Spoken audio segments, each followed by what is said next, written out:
It began in the heavy silence of a Cairo night, the kind of silence that feels less like the absence of sound and more like the holding of breath, as if the entire city sensed something terrible approaching.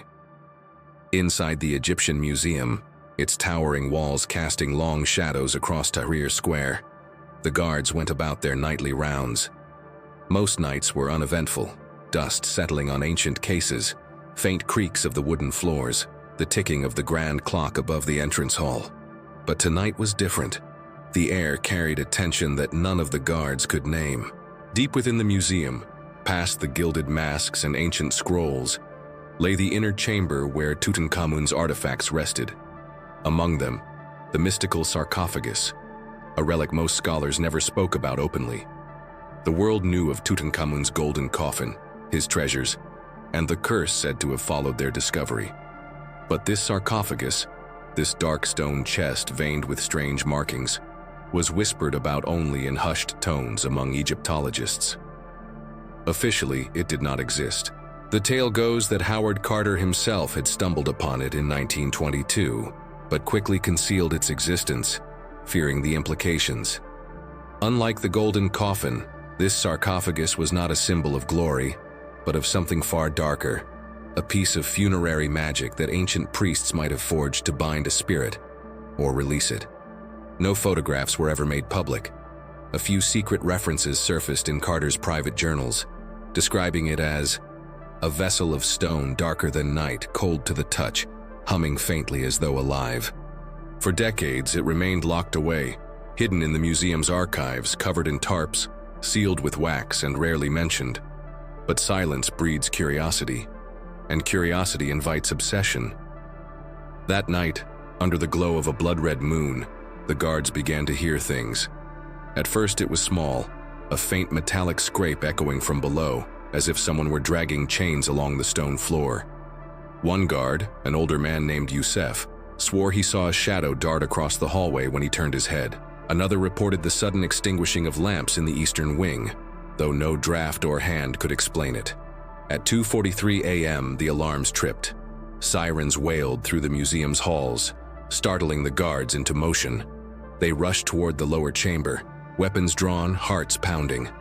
But when they reached the archive vault, they found something that froze them in their tracks.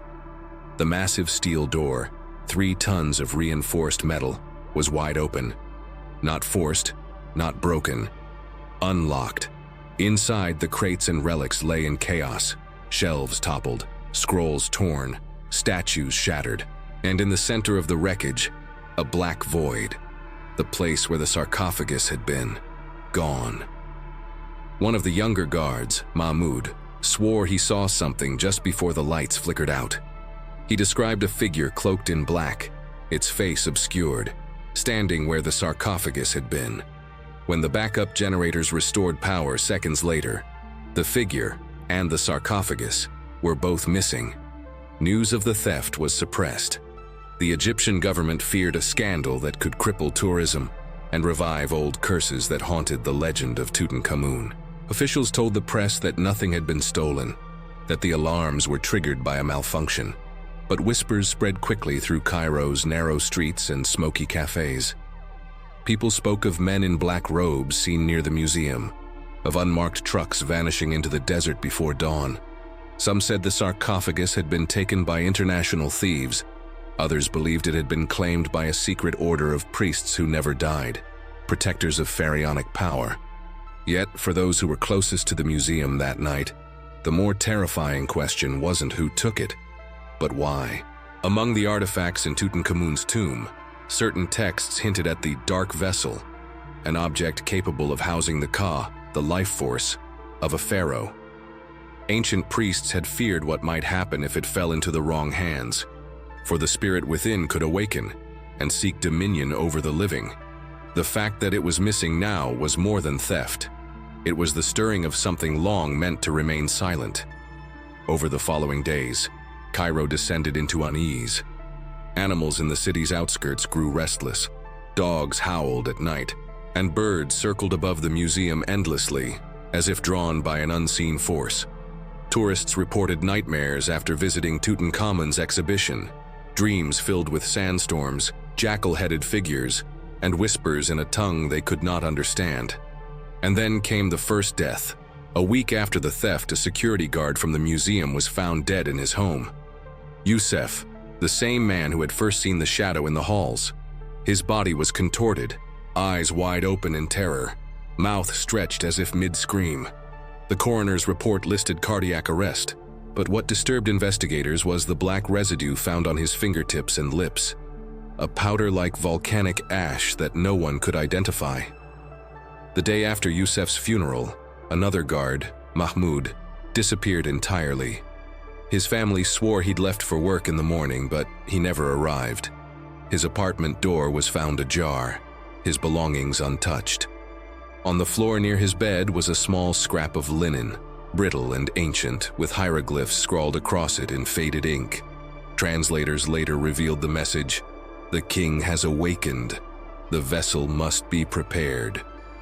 Authorities silenced the discovery, but within the quiet academic circles of Egyptology, panic grew. Secret meetings were held behind closed doors, and certain names kept reappearing. People who had shown interest in forbidden texts, men and women who sought not knowledge but power.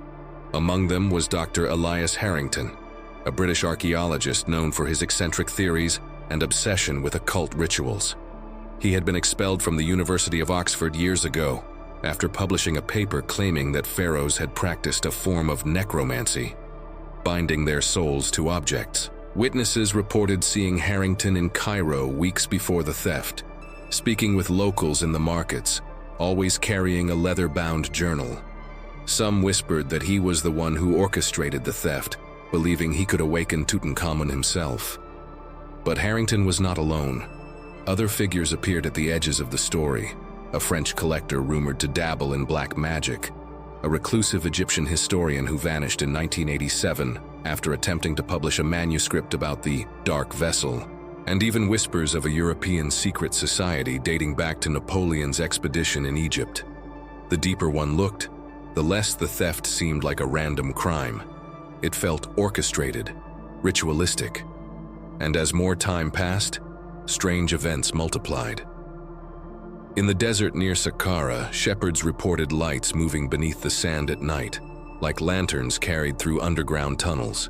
In Luxor, an excavation site collapsed suddenly, burying 3 workers alive. Survivors claimed they heard chanting before the collapse, though no one else was around. In Cairo itself, a sudden blackout plunged half the city into darkness for 13 minutes. During that silence, dozens of residents claimed they saw the same vision: a boy king standing in the street, his golden mask glinting faintly, his eyes hollow and staring. And then a name began circulating, one spoken carefully as though saying it aloud might summon its attention: the Brotherhood of the Serpent. No one knew exactly who they were. Some said they were descendants of the ancient priests of Amun, sworn to protect Egypt's secrets. Others believed they were occultists from Europe, masquerading as scholars while searching for objects of power. Whoever they were, it was said they had been waiting for the sarcophagus to resurface for nearly a century, preparing for a ritual that could bring a pharaoh's spirit into the modern world. The government denied everything, but the shadows grew longer, and for those who dared to peer too close, the line between myth and reality began to dissolve. What had been a theft was quickly becoming something far darker: the unraveling of a curse, and the awakening of a power that the sands of Egypt had buried for 3,000 years. Yet one question still haunted all who knew of the event: where had the sarcophagus gone? No trucks were recorded leaving Cairo that night, no ships logged such cargo, no planes were seen departing with unusual crates. It was as though the sarcophagus had vanished into thin air. But of course, things never truly vanish, they only hide. And in the dark corners of Cairo, where smoke curls through alleyways and secrets travel faster than light, rumors whispered of an underground chamber beneath the city itself. A chamber where firelight flickered, where the air smelled of incense and blood, and where an ancient king waited, restless for his return. The investigation into the theft of Tutankhamun's mystical sarcophagus might have been silenced in official channels, but behind the curtain, desperation spread like wildfire. Egyptian authorities quietly summoned a small team of archaeologists and historians who had previously studied the boy king. They were not told the truth outright. Rather, they were given fragments, partial information, and a warning that their lives depended on silence. Among them was Layla Hassan, a young Egyptologist with a reputation for piecing together mysteries from half-burned papyri. Layla had always felt drawn to Tutankhamun, something about the boy pharaoh's short reign, his premature death, and the rituals surrounding his burial seemed incomplete, like a puzzle missing its final piece. Now, as she stood in the museum's archive staring at the hollow space where the sarcophagus once rested, she felt an almost magnetic pull, as though the object itself still left traces of its presence. Her team included two others, Dr. Michael Grant, an American historian specializing in secret societies, and Omar al-Karim, a Cairo-born archaeologist with deep ties to the desert Bedouins. Their task was not to retrieve the artifact, but to understand why it had been taken. What ritual required the sarcophagus? What would happen if it were used? Layla's first discovery was buried deep in the museum's restricted library. Among Carter's forgotten papers, she found a passage written in shaky handwriting. "The sarcophagus hums when touched, though it should not. It bears inscriptions unknown even to the learned priests of Amun. They speak of a vessel of eternity, a passageway through which the Ka may walk again. But the warnings, God help us, the warnings." The rest of the page was torn away. Meanwhile, Omar sought answers in the desert. In the village of Abu Sir, he met an elder who claimed to be the last descendant of priests sworn to guard Tutankhamun's secrets. The man, frail and nearly blind, spoke through cracked lips. The boy was never meant to rest. He was bound. The vessel chained him. If the chains are broken, he will not return as he was. He will return hungry. When Omar pressed for details, the old man refused to continue. That night, the elder was found dead in his hut, his body curled in a circle of ash. Locals swore they heard chanting in the wind just before he passed. Michael Grant's research pointed in another direction. His study of European secret orders revealed that during Napoleon's campaign in Egypt, several French officers had uncovered rituals tied to ancient burial practices. Some of Napoleon's men vanished into the desert with stolen papyri, never to be seen again. Yet in scattered European archives, Michael traced references to the Brotherhood of the Serpent. One note, preserved in a private French collection, spoke chillingly, "When the black vessel is raised, the serpent shall uncoil, and the boy king shall walk with the living, the world will kneel." Michael believed the Brotherhood was real, and that they had orchestrated the theft. Layla, however, was less convinced. Something gnawed at her intuition. Something about the theft itself felt inhuman. The vault door hadn't been broken. It had opened willingly, as if by command. Could mortal hands have done that? As the three pieced together their findings, Cairo itself seemed to fall under a veil. Nightmares spread like a plague. Entire families reported waking to the sound of footsteps in their homes, only to find sand scattered across their floors. Others swore they saw figures, jackal-headed, bird-faced, standing at the edges of their beds. And always the dreams carried the same whisper: "The king awakens." Then came the second death. A French antiquities dealer named Laurent Duval was found drowned in the Nile. His body bore strange markings, symbols carved shallowly into his chest that resembled ancient hieroglyphs. Police labeled it a ritual killing. But Layla recognized the symbols immediately. They were the same as those etched into Carter's description of the sarcophagus. When she traced them, her hand tingled with a strange numbness, and she felt for just a second as though the river outside the museum had stopped flowing. The pattern was clear. Those who brushed too close to the truth were erased. It was Omar who uncovered the most disturbing lead. In the desert south of Cairo, he found evidence of excavation, freshly dug tunnels leading into an underground necropolis long sealed by shifting sands. Inside, carved into the walls, were depictions of a boy pharaoh not as a benevolent ruler, but as a god of death. He was shown seated on a throne of bones, jackals at his feet, serpents coiling around his crown. Beneath these images were glyphs that Omar painstakingly translated. The vessel is the path. Through it, the breathless king shall feed. His hunger will be unending. If the Brotherhood had taken the sarcophagus here, it meant they intended not only to resurrect Tutankhamun, but to bind him to the living world through sacrifice. Back in Cairo, Layla received a visitor, a woman veiled and soft-spoken, who claimed she was once part of the Brotherhood but had fled. She introduced herself only as Celine. Her voice trembled as she explained, the ritual requires 3 deaths, one by heart, one by water, one by flame. Only then can the vessel be opened. Youssef, heart failure. Laurent, drowned in the Nile. 2 sacrifices had already been made. Only one remained. Fear set in quickly.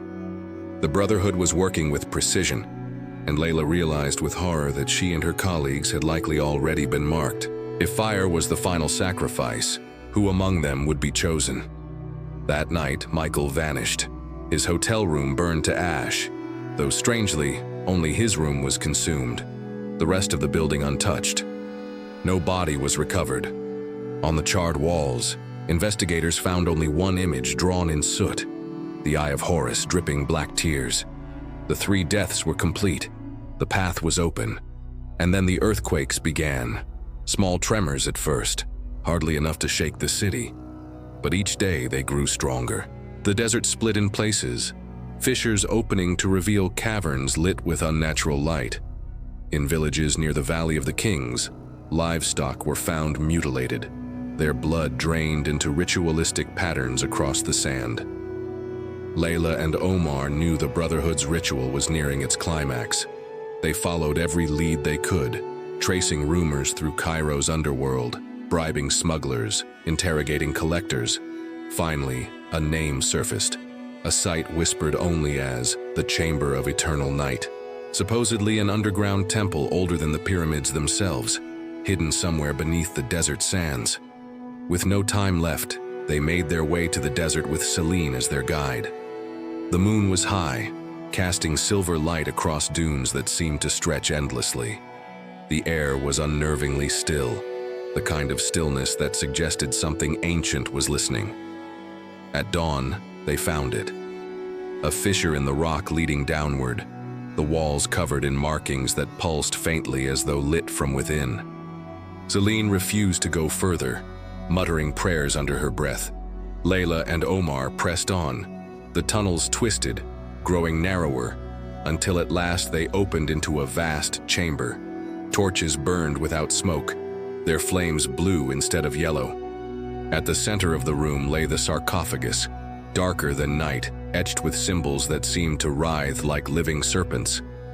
And around it, cloaked figures knelt in a circle, chanting in voices that seemed to echo from the stone itself. The Brotherhood. At their center stood Elias Harrington, his face pale, eyes gleaming with madness. He raised his hands toward the sarcophagus, his voice booming. "Awaken, O King Eternal. Walk again upon the earth." The sarcophagus trembled. Its lid shifted, stone grinding against stone, releasing a gust of air so cold it extinguished the torches for an instant. When the flames reignited, they were black. Layla's heart pounded. They were too late. The lid of the sarcophagus slid open, revealing not a body, but darkness. An abyss, a void that seemed to drink in the torchlight. And then, from within, 2 glowing eyes opened, ancient, golden, and filled with hunger. Tutankhamun was awake. The eyes that opened within the sarcophagus were not human. They glowed like molten gold, shimmering with centuries of rage and an unearthly hunger. The Brotherhood fell prostrate, their chants rising in fevered ecstasy as if welcoming a god. The air grew thick, pressing down on Layla and Omar until it felt like their lungs might collapse. From the void inside the sarcophagus, a shape emerged, a figure wrapped in shadow, draped in remnants of tattered linen. His golden mask, the same that had become the symbol of Egypt's glory, glinted faintly in the black firelight. Yet behind the mask, something shifted, something alive. The boy king had risen, but his presence was not that of a child. It was vast, terrifying, eternal. Elias Harrington lifted his arms, trembling. "Behold, Pharaoh lives again.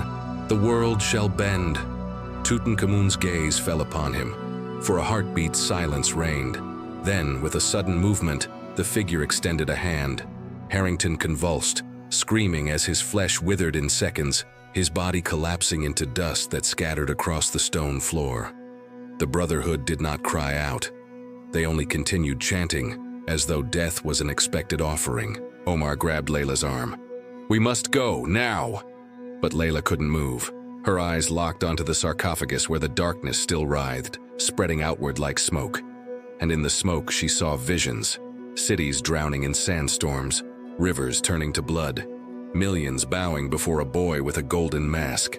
She realized with chilling certainty, this was not resurrection. This was conquest. The chamber shook violently. Cracks split across the ceiling, sand pouring in. The Brotherhood rose, circling Tutankhamun as if shielding him. Their voices grew louder, their eyes glowing faintly with the same golden light. "They're bound to him," Omar whispered. "They've given themselves body and soul." Layla's voice trembled. "Then we break the bond." She remembered Carter's notes, the torn fragment that spoke of warnings. Could the sarcophagus be both vessel and prison? If so, then maybe Tutankhamun was not meant to rise at all. Maybe he had been trapped, sealed by priests who feared his power. If that was true, then the sarcophagus itself was the key, not to freedom but to containment. While Omar distracted two of the Brotherhood with a thrown torch, Layla dashed forward. The air around the sarcophagus was suffocating, every step like wading through invisible sand. She reached its base and pressed her hands against the stone. It was freezing, burning cold. Symbols carved into the surface pulsed beneath her palms. Behind her, Omar cried out. The Brotherhood had swarmed him, forcing him to the ground. Tutankhamun turned his gaze toward Layla, and she felt her blood turn to ice. Her heart pounded irregularly, as though unseen hands were gripping it. She dropped to her knees, gasping. A voice whispered in her head, not in words, but in images. Endless deserts, thrones of bone, eternal worship. "Join me," it promised. "Kneel, and you shall never die." Layla's vision blurred. Her body wanted to collapse, but her mind clung to one thought: the inscriptions. She forced herself to trace them, her fingers bleeding as the sharp carvings cut into her skin. She whispered in broken Egyptian, words she had memorized from half-burned papyri, a binding prayer meant to tether spirits to the afterlife. The chamber howled. Tutankhamun let out a cry that shook the walls, a sound both human and beastly, a roar filled with millennia of fury. The Brotherhood faltered, their chants breaking as golden light flickered from their eyes. One by one they collapsed, lifeless, as though their strings had been cut. But the king did not fall. He stepped fully from the sarcophagus, towering despite his youthful frame, the black smoke swirling around him like a cloak. His mask cracked, revealing beneath it a visage not preserved by time but warped by death. Skin stretched thin, teeth sharpened, eyes glowing brighter than fire. "You cannot bind me," his voice boomed, though his lips barely moved. "I am eternal. I am the serpent and the sun. I am hunger." The torches erupted in black flame. Sand poured from the walls, burying the fallen Brotherhood. Omar struggled to his feet, blood streaking his face. "Layla, now!" She pressed her hands harder into the carvings, reciting the prayer again, louder this time. The stone beneath her shook, the sarcophagus vibrating violently. Cracks split its surface, but instead of breaking, it began to glow. A deep crimson light spilling upward, wrapping around Tutankhamun like chains of fire. He screamed, the sound deafening. The chamber shook as though the earth itself wanted to collapse. Omar pulled Layla back just as the sarcophagus erupted in blinding light. When the dust settled, silence reigned. The sarcophagus was sealed once more, its lid shut tight. The black flames had vanished. The Brotherhood lay dead, their bodies nothing but husks. Tutankhamun was gone. Or so it seemed. Layla staggered to her feet, coughing. Is it Over? Omar shook his head slowly, staring at the sarcophagus. The symbols etched into its surface now glowed faintly, as though pulsing with life. No, not over. Bound again, but not destroyed. They fled the chamber as it collapsed, barely escaping into the desert dawn. Behind them, the earth swallowed the entrance, burying the chamber of eternal night beneath tons of sand. For weeks after, Cairo was eerily calm. The nightmares ceased. The strange death stopped. The government quietly declared the museum secure, its artifacts intact. But Layla knew better. She had felt the boy king's presence, heard his voice. He was not gone, only chained again, waiting. Michael Grant's journal was later found in the ashes of his room. The last entry, half burned, read, "The vessel is not only a prison, it is a beacon. Every time it is opened, the king grows stronger. One day, no chains will hold him." Years passed. Layla left Cairo, devoting her life to studying ways to strengthen the bindings, though part of her doubted it was possible.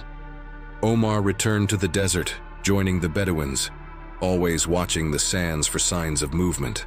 But on quiet nights when the wind howled across the dunes, travelers swore they heard whispers rising from beneath the earth. Whispers in a boy's voice, soft but commanding. "I am hunger. I am eternal. I will rise again."